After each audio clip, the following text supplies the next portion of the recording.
Good evening. This is Wednesday, October 22nd, 13 days until the 2008 presidential election. Nothing could say disconnect faster. You're trying to pin your opponent with the phrase share the wealth, while your campaign gets pinned for having shared $150,000 of wealth with two of the ritziest clothing stores in the country to dress up your running mate. It's almost inevitable that you would wind up telling a Western Pennsylvania audience what terrible things were being said about them and how you could not agree more. Our fifth story in the countdown, John McCain now trying to survive the story of the Empress's new clothes. In a new TV ad, Senator McCain quotes an apparent nation of Joe the Plumbers, Spartacus style, lamenting the Dickensian unfairness of undoing the Bush tax cut on individuals making more than $250,000. Speaking in New Hampshire this morning, McCain suggested that Obama's exchange with Joe Wurzelbacher was A, hostile, and B, a revelation of Obama's socialism. As it happened, the Obama tax increase is just what Joe had on his mind. So Joe showed the Obama traveling press how to ask a tough question and get an answer instead of just another talking point. Thanks to him, we've finally learned what Senator Obama's economic goal is. As he told Joe, Barack Obama wants to, quote, spread the wealth around. That booing apparently from McCain supporters who all make more than $250,000 a year or don't realize that any tax moves wealth around or that the only difference there between Obama and McCain is who gets how much of it in the form of tax cuts. At a news conference today, Obama suggested people should actually watch his exchange with Mr. Wurzelbacher and then tried to explain his plan so that even poor McCain supporters who don't want tax cuts could understand.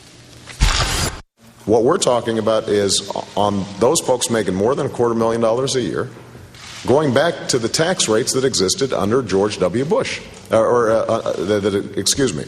back to the tax rates that existed under Bill Clinton.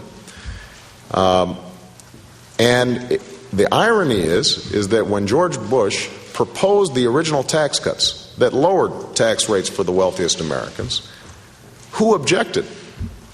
John McCain, who said these were irresponsible and said that they would prevent middle-class tax relief, that they weren't properly targeted. Now, was John McCain a socialist back in 2000 when he opposed the Bush tax cuts for the wealthiest Americans? Because all I'm trying to do is reverse those so that we can give relief to people who really need help. It's not a very plausible argument that he's making right now.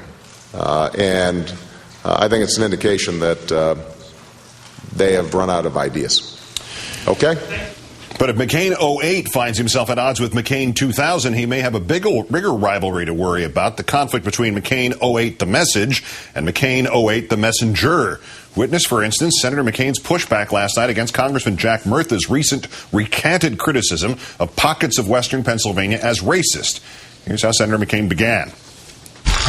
I think you may have noticed that Senator Obama's supporters have been saying some pretty nasty things about Western Pennsylvania lately. And you know, I couldn't agree with them more. Understandably, he tried again. And you know, I couldn't agree with them more. I couldn't disagree with you. No, you really need to see it all at once and pay attention to the end when Senator McCain tries to recover by insulting every part of the country that is not Western Pennsylvania as being less patriotic and less God-loving than Western Pennsylvania. I think you may have noticed that Senator Obama's supporters have been saying some pretty nasty things about Western Pennsylvania lately. And you know, I couldn't agree with them more. I couldn't disagree with you. I couldn't agree with you more than the fact that Western Pennsylvania is the most patriotic, most God-loving, most patriotic part of America. It's late in a wearying campaign. Let's move to Chris Cillizza, who writes The Fix for WashingtonPost.com. Good evening, Chris. Good evening, Keith. All right, let's start in the Holy Land in Western Pennsylvania. That slip, he couldn't agree with Murtha more and this desperate attempt to make up what he was trying to say. Are we seeing signs of fatigue there? Is it panic? Is it Freudian slips? What is it? Well, it's either his sister soldier moment against Western Pennsylvania or he's tired. And look, I do think it's fatigue more than anything else, Keith. These guys have been going pretty much nonstop. I try to always sort of think of the better angels in politicians. We've had in the last week, we've had Michelle Bachmann's comments to Chris Mathews. We've had Robin Hayes' comments in North Carolina warming up a crowd, Republican rally.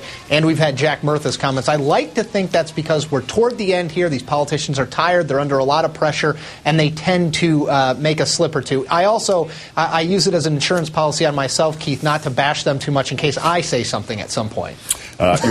You're more generous than I, sir. The attempt, the policy question here that's getting lost somewhat in the noise, but is being hit very hard, obviously, by the McCain campaign, to sell Obama's opposition to renewing the same Bush tax cuts that McCain himself had opposed as Obama is therefore a socialist. How did the McCain campaign get to this rather, even for them, odd balancing act? Well, you know, Keith, this is the problem with running as a senator, to be totally honest, especially a senator with a long record. John McCain, in the aftermath of the 2000 campaign, was clearly not thrilled with George Bush, was not in the mood to sort of go along and get along, voted against those tax cuts. Well, fast forward, he's running for president. He knows he's got to get right with the fiscal conservative base of the party. He votes to extend them. Again, it's the problem of being a politician for a long time and voting on a lot of things. The McCain campaign at this point, they understand that things are slipping away. They look at the same polls that everybody else does, both in the states and nationally. They understand that they're being outspent 3 and 4 to 1, Keith. And I think they're just trying to find a line of attack that works, and they're still not there yet. Chris, I'm going to go into depth later about this Politico story on the $150,000 spent on dressing up the governor, but contextualize it for me in the meaning of this race. How much did this add to the burdens of John McCain right now, especially the burden of trying to depict Obama as the dangerous wealth spreader, the enemy of the economy and the average guy? Perception matters so much in politics, Keith. I say it's a bipartisan thing. Look back at John Edwards during the primary. He paid $400 for a haircut. Everyone said, well, how can he be the voice, the populist voice, the voice for the average working man and spend that much money? This is the same kind of problem. It looks bad. The average hockey mom, the average sort of American middle-class family does not spend $150,000 on wardrobe and makeup. They simply don't. It's a PR mistake at the least on the part of the the McCain-Palin campaign. And that's not the kind of thing. We're talking about a very high level here. This is the presidential campaign. You don't expect to see an error of that magnitude that could, frankly, have been easily handled some other way. Yeah, it also makes that $400 haircut look like a bargain. Lastly, we got a good chunk of the Joe the Plumber exchange with Obama on deck right now. But explain why.